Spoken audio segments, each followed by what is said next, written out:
እንኳን ለእናታችን ቅድስት አርሴማ ድንግልና ለአባ አብርሃምና ቅዱስ ስምዖን ዓመታዊ በዓል በሰላም አደረሳችሁ።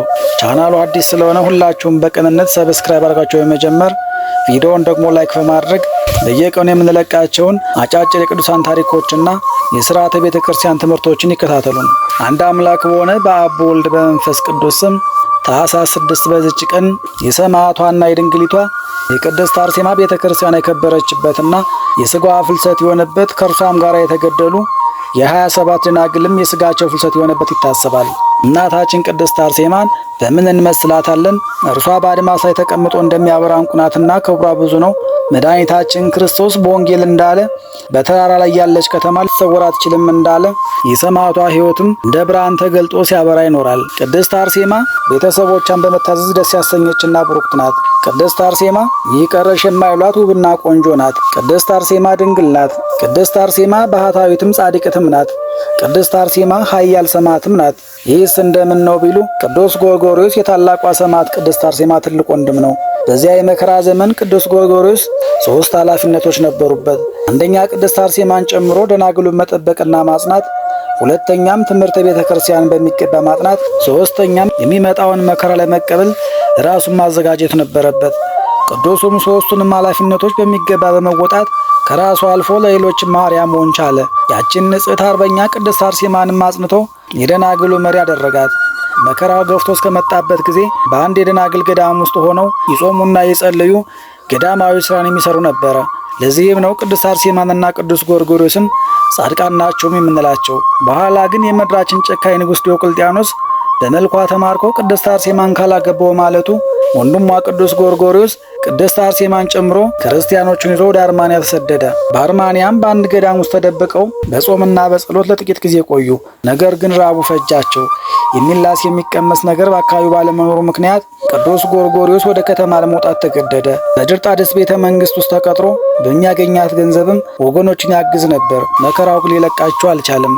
እርኩም ዲዮቅልጥያኖስ ቅዱሳን ወደ አርማንያ መሄዳቸውን ስለሰማ ይዞ እንዲልክለት ድርጣድስን አዘዘው። ከውበቷ የተነሳ መታገስ ባለመቻሉ ካላገባሁሽ አላት። ድንግሊቱ ግን እኔ የክርስቶስ ሙሽራ ነኝ አይሆንም አለችው። እንድትፈራውም አስቦ ዓይኗ እያየ ደናግል ጓደኞቿን ጨፈጨፋቸው።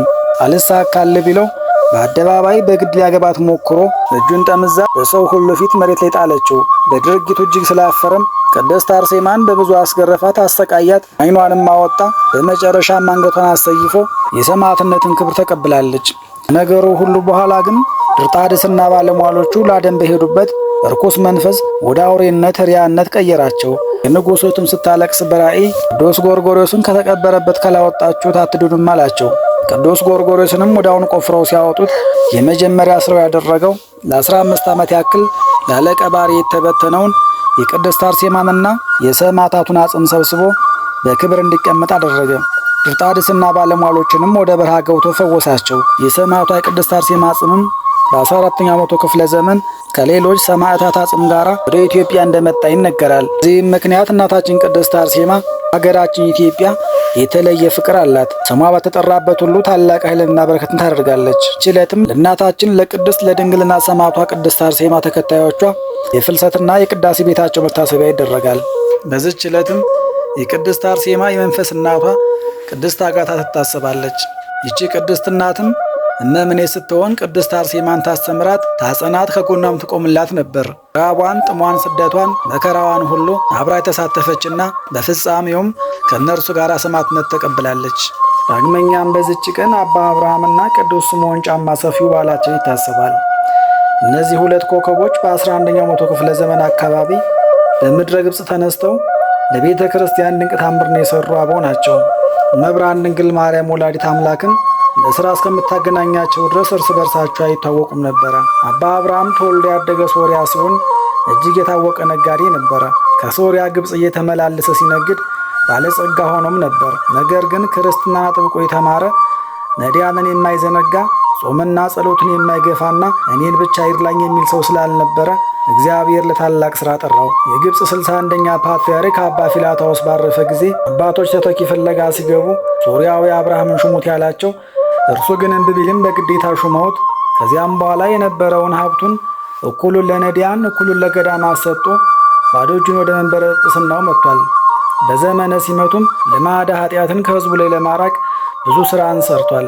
ቅዱስ ስምዖን ጫማ ሰፊው ደግሞ በዚያው ዘመን በምስር ባሆኗ ካይሮ አካባቢ ራሱን ደብቆ ጫማ እየጠገነና እየሰፋ ነዳያንን እየመገበ ድኩማንን እየረዳ በፍጹም ትሕትና በጸሎትና በጾም ተወስኖ የኖረ አባት ሲሆን አንድ ቀን አንዲት ወጣት ልታስተው ብትመጣም ስለ ክርስቶስ ትእዛዝ ብሎ አንድ ዓይኑን በመሳፈቻ አውጥቶ የጣለ ታላቅ ቅዱስም ነው። በወቅቱ የነበረው የግብፅ ከሊፋ ፍልስፍና ወዳጅ በመሆኑ ምሁራኑን ያከራክር ነበርና አንድ አይሁዳዊ ምሁር ነኝ ባይም ከክርስቲያኖች ጋር መከራከርን ፈልጎ አባ አብርሃምና አባ ሳዊሮስ መጥተው ድል ነስተው አሳፍረው ሲሄዱ እርሱም በቂም በቀል በቅዱስ ማቴዎስ ወንጌል 17 ላይ ያለችውን ኃይለ ቃል ይዞ በከሊፋው ዘንድ ቀርቦ የሰናፍጭ ቅንጣት ታህል እምነት ቢኖራችሁ ይህንን ተራራ ተነቀል ብትሉት ይቻላችኋል ይላል ብሎ ነገረው።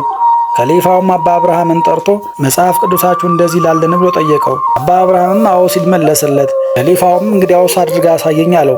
3 ቀን ስጠኝና እሺ አድርገዋለሁ ብሎ ወጣ። ሁሉም ክርስቲያኖች የ3 ቀን መላ ሲይዙ አባ አብርሃምም በእመቤታችን መቅደስ ለ3 ቀናት ያህል ያለ ምግብና እንቅልፍ አለቀሰ። እመብርሃንም በታላቅ ሞገስ መጣ። ጫማ ሰፊው ስምዖን ይህን ያደርግልሃል አለችው።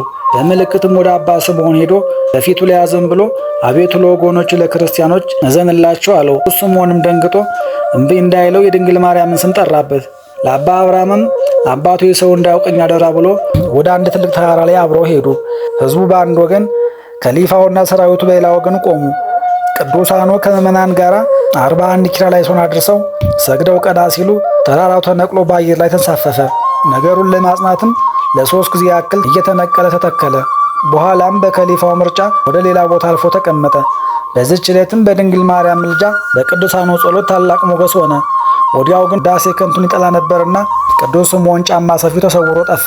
አባ አብርሃምን በቀሪ ዘመኑ ሁሉ እግዚአብሔርን ተግቶ አገልግሎ በዚህች ቀን በክብር አርፏል። ታኅሳስ 6 ቀንም የሁለቱም ቅዱሳን መታሰቢያቸው ይደረጋል። ቅዱስ እንጣሊዮስ ሰማዕትም በዚህች ቀን ዓመታዊ በዓሉ ይታሰባል። ቅድስት ደብረ ቁስቋም ድንግል ማርያም ወላዲት አምላክ አባታችን አዳምና እናታችን ሔዋን፣ አባታችን ኖኅና እናታችን አይክል፣ ቅዱስ ኤልያስ ነቢይ፣ ቅዱስ ባሲሎስ ዘቂሳርያ፣ ቅዱስ ዮሴፍ አረጋዊ፣ እናታችን ቅድስት ሰሎሜ፣ አባ አርከስሉስና አባ ጽጌ ድንግል ደግሞ ወርኃዊ በዓላቸው ይታሰባል።